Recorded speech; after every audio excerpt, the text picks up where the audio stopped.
आंनि फ्रेन्ड्सफोर आबादारि लोगोफोर रायजो राजाफोर आंहा दिनै जोगोनार दंफां फांसे जावैगासिनो दङ बेखौ आङो 100% अर्गेनिक माबोरै खालामनो हायो बिनि फर्मुलाखौ आङो गियानिफोरनिफ्राय लानानै खालामगासिनो दङ नै बेवहाय आङो हासारजों हाजों समान हासारजों नैबे गोसोम हासार बेखौ आङो मास मोननैसोनि सिगां आङो हासारखौ फेसेवखानानै लादों फेसेवखानानै लानानै ओमफ्राय आं दा बेखौ बे जोगोनार दंफांखौ आङो नैबेवहाय गुदुं फलंनानै नैबेहाय गुदुं फलंनानै आङो फेदेरदों दा बेखौ फेदेरबाय दा फेदेरनानै खिन्थु बेवहाय मा जायो बेयो लिमिटेड जायो आरोखि बे फुल 100% देरनो ग्रथ जानो बे हाया बेनिखायनो आं दा बेखौ ट्रेन्सफार खालामबाय दा बियो बेजोंबो थायनाया थायो खिन्थु जोबोद लिमिटेड खिन्थु नैबेजों आनलिमिटेड थायगोन आरो दा बेनो आङो बेवहाय जायगा होबाय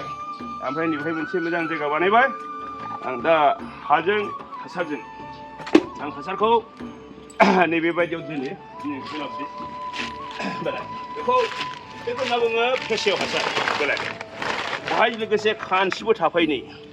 बेवहाय खानसिबो थाफायो लोगोसे बेखौ फेसेवबाय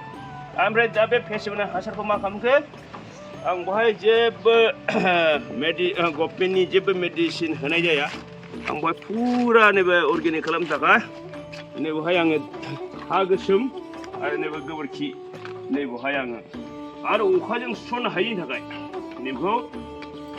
कमप्लिट बेरा होबाय आरोखि नैबे खान्दा थुख्रा माने बेखौ मा आं जिर' बाजेट जेबो फैसा आङो खरस खालामा आं बे लामानि जत' गारलाबायनाय खान्दा औवा बिदिनो मैगं थाइगं गारलाबायनाय दाखोर दाला बेफोर आं बुथुमजोबो आरोखि दा बेखौ नांगौखिनिखौ नैबे आं फेसेव हासारखौ आं बाहाय होनोसै आरोखि बे नांगौखिनिखौ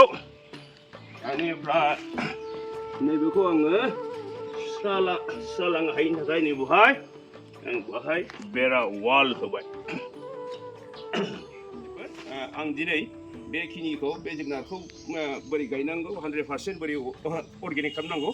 दा बेखौ आङो दिनै नोंसोरनो खिन्थानानै आं दिनै बेखौ बेवहाय दोनथ'नाय जाबाय गोजोन्थों नमस्कार बेखौ खुलुमबाय